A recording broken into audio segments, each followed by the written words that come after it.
देखिए, आज हम स्टार्ट करने जा रहे हैं कोऑर्डिनेशन कंपाउंड, जो कि इनऑर्गेनिक केमिस्ट्री का चैप्टर है, उसका लेक्चर नंबर 1।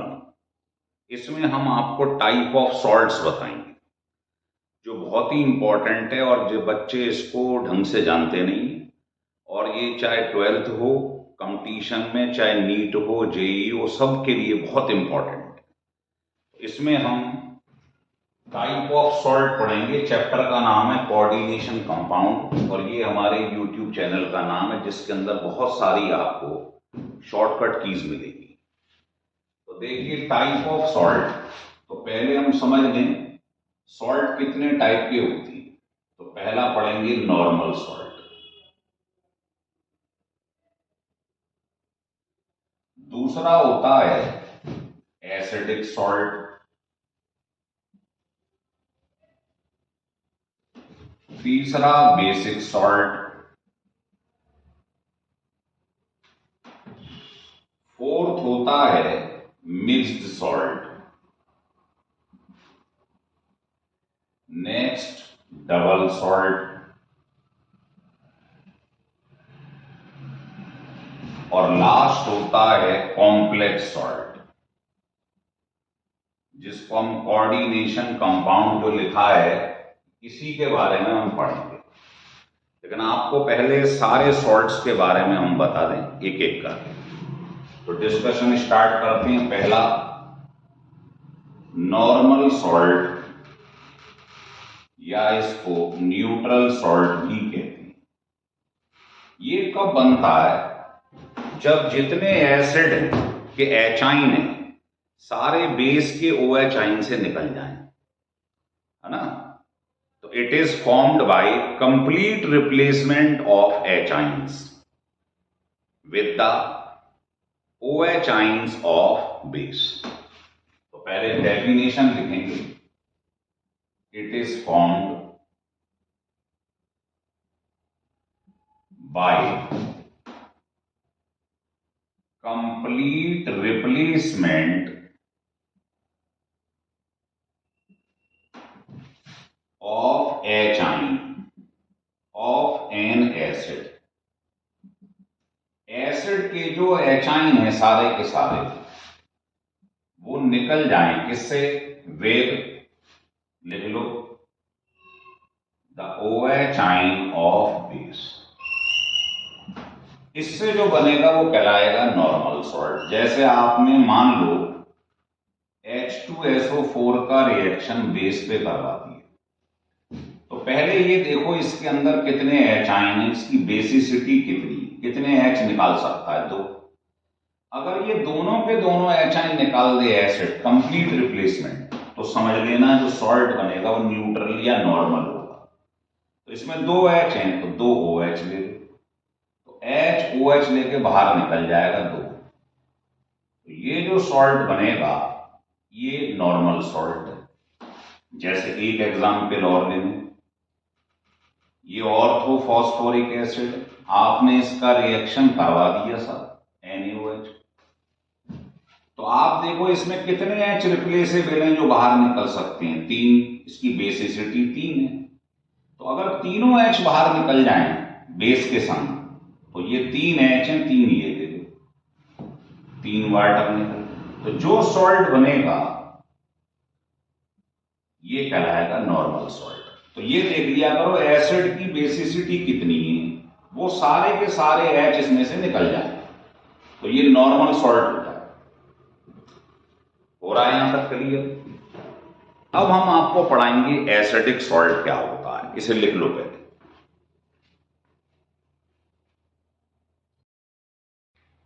तो देखिए ये नॉर्मल है, इसके बाद हम पढ़ा रहे हैं आपको एसिडिक सॉल्ट।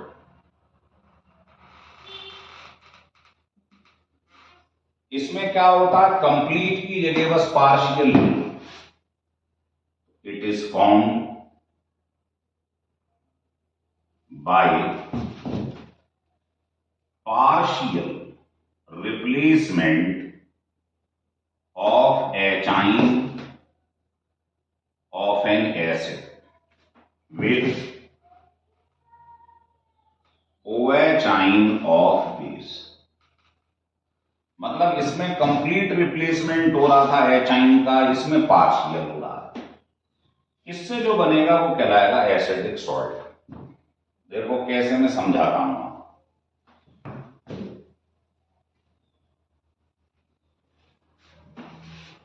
देखिए, जैसे किसी ने कहा कि H2SO4 का रिएक्शन आप NaOH पे करवाइए।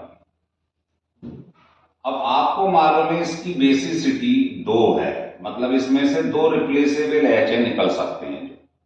पर आपने क्या करा, आपने एक HOH लेके गया, मतलब निकल सकते थे 2 पर निकला एक अभी भी इसी के अंदर। इसको बोलते हैं एसिडिक सॉल्ट। बस ये ध्यान रखा करो एसिड की कैपेसिटी कितने H निकालने की है। अगर वो सारे निकल गए तो नॉर्मल, उससे कम निकले तो एसिडिक सॉल्ट बन गए। जैसे मान लो आपके पास ये लिखा है, इसकी बेसिसिटी कितनी है, कितने H रिप्लेसेबल हैं, 3। और आपने क्या करा, इसमें से 3 नहीं निकाले, एक HOH लेके भाग गया। निकल सकते थे 3 पर निकला 1, तो जो सॉल्ट बनेगा वो कहलाएगा एसिडिक सॉल्ट, है ना। और भी देख लो एक एग्जाम्पल। मान लो आपने इसका रिएक्शन इस पर करवा दिया, 2 ले लिए। अब इसकी बेसिसिटी 3 है, 3 H निकल सकते हैं, पर आपने क्या करा, 2 H रिप्लेस कर दिए, इसमें से 2 HOH लेके चले गए। मतलब निकल सकते थे 3 पर निकले इसमें से 2, एक अभी भी पड़ा है इसके अंदर, तो ये भी एसिडिक सॉल्ट। और अगर तीनों के तीनों H निकल जाते तो नॉर्मल हो जाता। ये ध्यान रखना है, लिख लीजिएगा।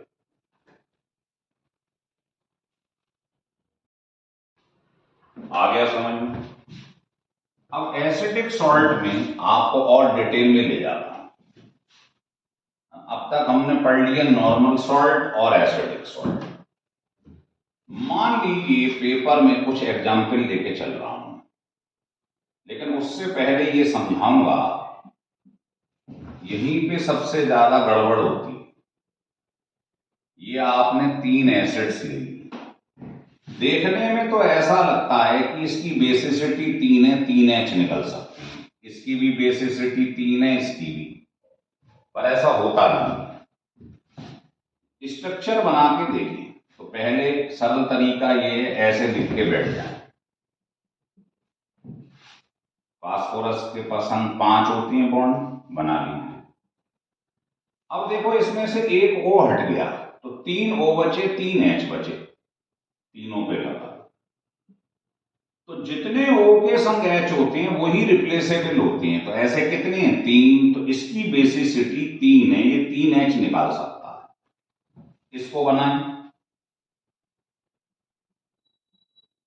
एक हमने कम कर दिया इसमें से O, तो इसमें से 2 H निकल सकते हैं, इसकी बेसिसिटी 2 है। इसको बनाएं, तो इसमें से एक ही रिप्लेसेबल है, जो O के संग H होता है वही रिप्लेसेबल होता है। तो ध्यान रख लो इनकी बेसिसिटी कितनी है, ये कितने H निकाल सकते हैं। अब पेपर में क्वेश्चन आया, ये लिखा हुआ या ये लिखा हुआ है ना, ऐसे लिख दिया। अब इसमें से बताओ कौन कौन सा एसिड है, नॉर्मल है या एसिड है।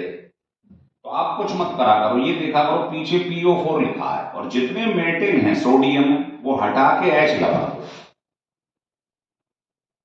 अब ये चेक करो ये कौन सा एसिड है, ट्राई बेसिक, 3 H निकाल सकता है। तो आपने तीनों H हटा के 3 Na लगा दिए, सारे H निकल गए, तो ये नॉर्मल सॉल्ट हो गए। निकल सकते थे 3 पर इसमें आपने 2 निकाले, अभी भी एक पड़ा है, तो ये एसिड है, ये भी एसिड। जितनी बेसिसिटी हो, अगर सारे H निकल जाएं और उसकी जगह मेटल आ जाए तो वो नॉर्मल होता है। बस ये ध्यान रखो। ऐसे ऐसे देखो, मान लो आपके पास पेपर में ये पूछ लिया है,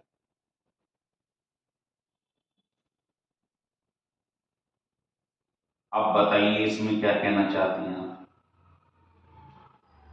तो सबसे पहला काम क्या बताया मैंने, PO3 देखा आपने, इसके आगे Na3 है, तीनों Na हटा के H लगा दो। अब ये चेक करो इसकी बेसिसिटी कितनी है, कितने H निकाल सकता है ये तो, और आपने तो तीनों H हटा के तीनों Na लगा दिए, ये तो हो ही नहीं सकता, ये 2 से ज्यादा निकालता ही नहीं H, आपने तीनों निकाल के 3 Na लगा दिए। इसमें क्या कराया आपने, इसमें आपने एक H इसमें से हटाकर एक Na लगा दिया है, जबकि ये H 2 निकाल सकता है पर आपने एक ही निकाला है, तो एक अभी भी पड़ा है, तो ये एसिड है। इस वाले केस में क्या कराया आपने, इसमें से 2 H हटाकर 2 Na लगा दिए और 2 ही निकाल सकता है, दोनों निकाल दिए, तो ये नॉर्मल हो गया। क्लियर हो रहा है आपको एकदम? ये है इसका तरीका। लो इसको भी ले लेते हैं। मान लो आपने पेपर में ये लिख दिया या ये लिख दिया, ऐसे 2-3 एग्जाम्पल हमने ले लिए, ये ले लिए। अब आप बताओ सोच के, सबसे पहले तीनों Na हटाओ, 3 H लगा दो, तो आपको मालूम पड़ गया ये एसिड है, इसकी बेसिसिटी 1 है, 1 से ज्यादा H निकाल ही नहीं सकता। तो ये पहले केस में आपने क्या करा, तीनों H हटा के 3 Na लगाए, हो ही नहीं सकता, 1 से ज्यादा H निकलता ही नहीं। दूसरे में आपने 2 H हटाकर 2 Na लगाए, ये भी नहीं हो सकता। तीसरे में क्या कराया आपने, 1 H हटाकर 1 Na लगा दिया है और एक ही इसकी बेसिसिटी, मतलब ये एक ही H निकाल सकता है, आपने एक H निकाल दिया, तो ये नॉर्मल हो गया। तो मुझे लगता है आपको नॉर्मल और एसिडिक एकदम क्रिस्टल क्लियर हो गया होगा लिखने से।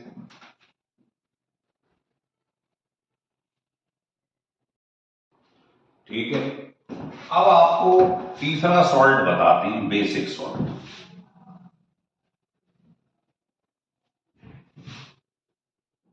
बेसिक सॉल्ट में क्या होता है, बेसिक सॉल्ट, जो आपने एसिडिक सॉल्ट की डेफिनेशन लिखी थी उसका जस्ट उल्टा कर दो। उसमें लिखा था अगर एसिड में से पार्शियल रिप्लेसमेंट ऑफ एचाइन हो जाए, मतलब H जितने वो निकाल सकता है उतने ना निकाले, है ना, इसमें बस एचाइन की जगह OH बोल दो, तो क्या लिखेंगे, इट इज फॉर्म्ड या इट इज ऑब्टेन्ड कब, लिखो व्हेन पार्शियल रिप्लेसमेंट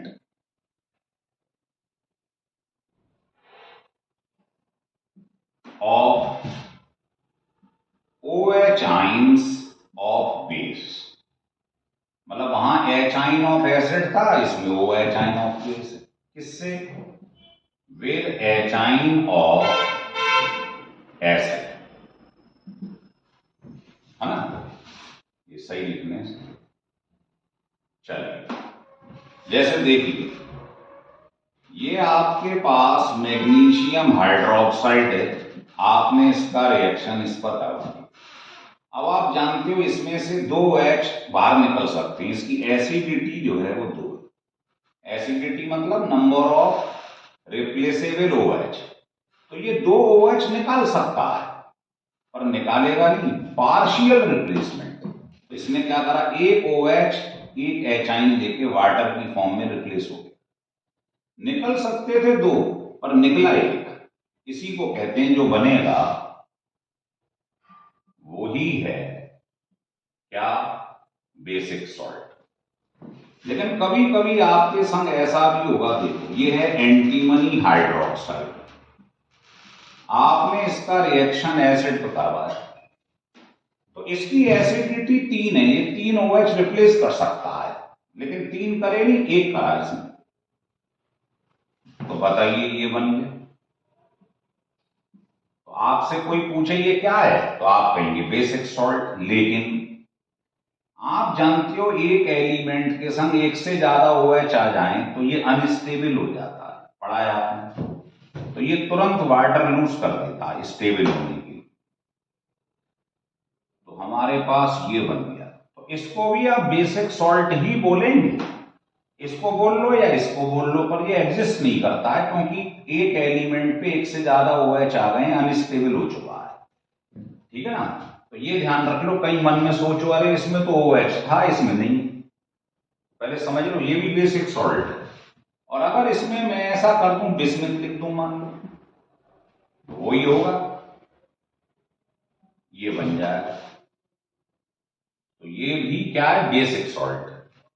तो ध्यान रख लो ये 3 OH निकाल सकता था, इसकी एसिडिटी 3 थी, लेकिन इसने एक ही OH निकाला, तो इसमें से पार्शियल रिप्लेसमेंट हुआ है OH का, यही डेफिनेशन।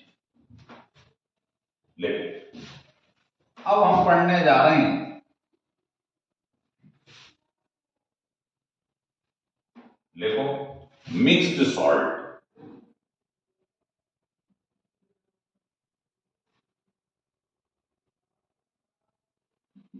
मिक्स्ड सॉल्ट में क्या होता है, देखो समझो बात। A salt contain more than one cation, more than one cation मतलब इसमें एक से ज्यादा कैटाइन पॉजिटिव चार्ज हो, लेकिन वो एचाइन ना हो, अदर देन एचाइन, एचाइन नहीं होना चाहिए, और मोर देन वन एनाइन, एनाइन मतलब नेगेटिव, लेकिन वो ध्यान रख लो वो OH नहीं होना चाहिए। इसको बोलते हैं मिक्स्ड सॉल्ट। जैसे देखो ये आपके पास लिखा है सोडियम पोटेशियम सल्फेट।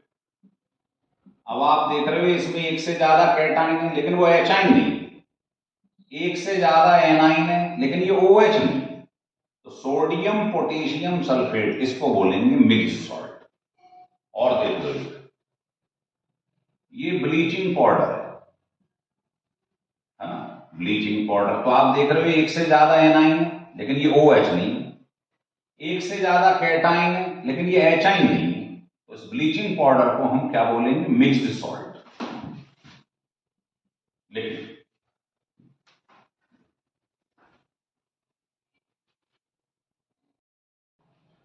देखिए अब हम 5th स्टार्ट कर रहे हैं, जिसका नाम है डबल सॉल्ट। इस पर बहुत क्वेश्चन बनते रहते हैं। डबल सॉल्ट नाम से ही बता रहा है डबल, तो ये किससे बनता है, इट इज फॉर्म्ड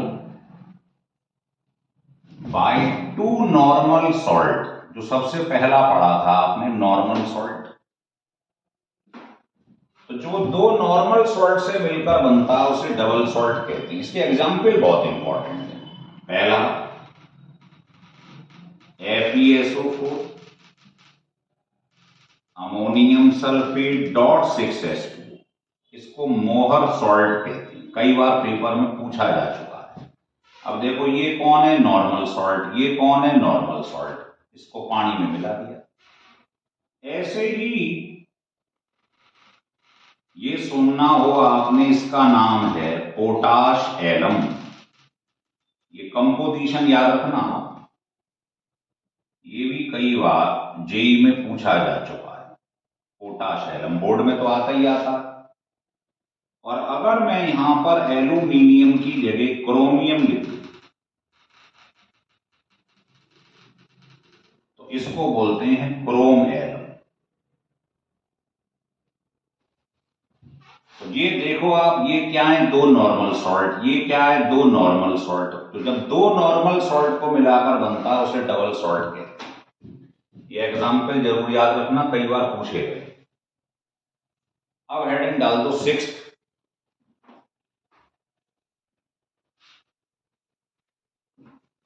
जिसका नाम है कॉम्प्लेक्स सॉल्ट।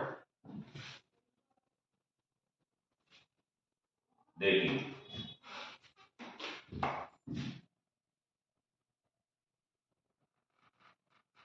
कॉम्प्लेक्स सॉल्ट, ये वो सॉल्ट होता है, लिख लो, a salt which contain more than one cation. इसमें एक से ज्यादा कैटाइन होगा या एनाइन होगा, लेकिन ये उसमें से एक ही कैटाइन का टेस्ट देगा, सबका नहीं देगा। But gives test of one cation। जैसे एग्जाम्पल देखो, ये आपके पास पोटेशियम फेरोसाइनाइड लिखा है, तो इसकी सबसे बड़ी पहचान है कॉम्प्लेक्स सॉल्ट की, बड़ा सा ब्रैकेट दिखाई देगा सेकेंडरी बैलेंस, इसे ब्रेक कर दो तो ये ऐसे ब्रेक होता है 4 + 4 - तो आप देख रहे हो इसमें एक पोटेशियम है, एक आयरन है, दो कैटाइन है, मेटल है, लेकिन ये ब्रैकेट टूटता नहीं है, सेकेंडरी वैलेंसी कहलाता है, ये टूटता नहीं है, ये नॉन आयनाइजेबल है, वर्नर थ्योरी में बताएंगे आपको, ये टूट जाता है। तो टेस्ट इसका आएगा, ये जो ब्रैकेट के अंदर है ये तो टूट ही नहीं रहा है, इसका टेस्ट नहीं आएगा, तो एक कैटाइन का टेस्ट देता है, दूसरे का नहीं देता है। जैसे मान लो आपके पास ये लिखा हुआ है, ब्रेक कर दो तो ये ब्रैकेट तो ब्रेक होता नहीं है, नॉन आयनाइजेबल।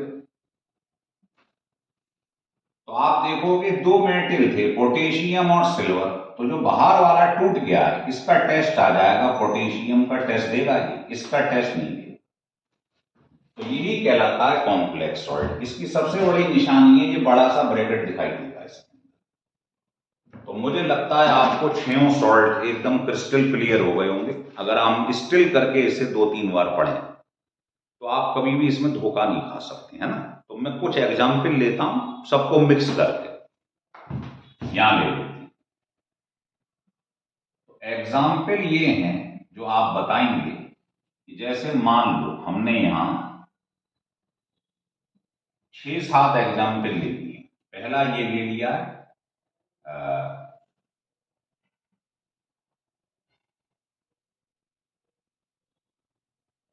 दूसरा ये ले लिया, तीसरा हमने ये ले लिया,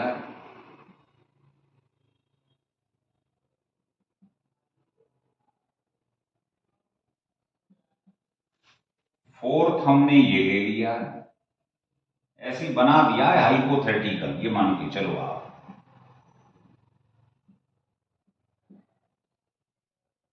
ऐसे ले लिया। फिफ्थ हमने ये ले लिया है जिसके अंदर हमने इस तरीके से ले लिया है, और ये ले लिया है। तो आपको बताना है इसमें से, जब आपने 6 पढ़ ली, बताओ कौन सा ये सॉल्ट है। तो आप देख रहे हो इसमें 2 मोर देन 1 कैटाइन है लेकिन एचाइन नहीं, तो ये हो गया मिक्स्ड सॉल्ट। इसमें से H2SO4 में से सारे के सारे H गायब हो गए, इसका मतलब ये क्या है, नॉर्मल सॉल्ट।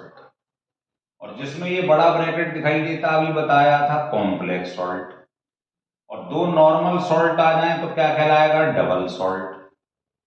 इसमें आप देख रहे हो अभी मैंने बताया था ये वाला बेसिक सॉल्ट।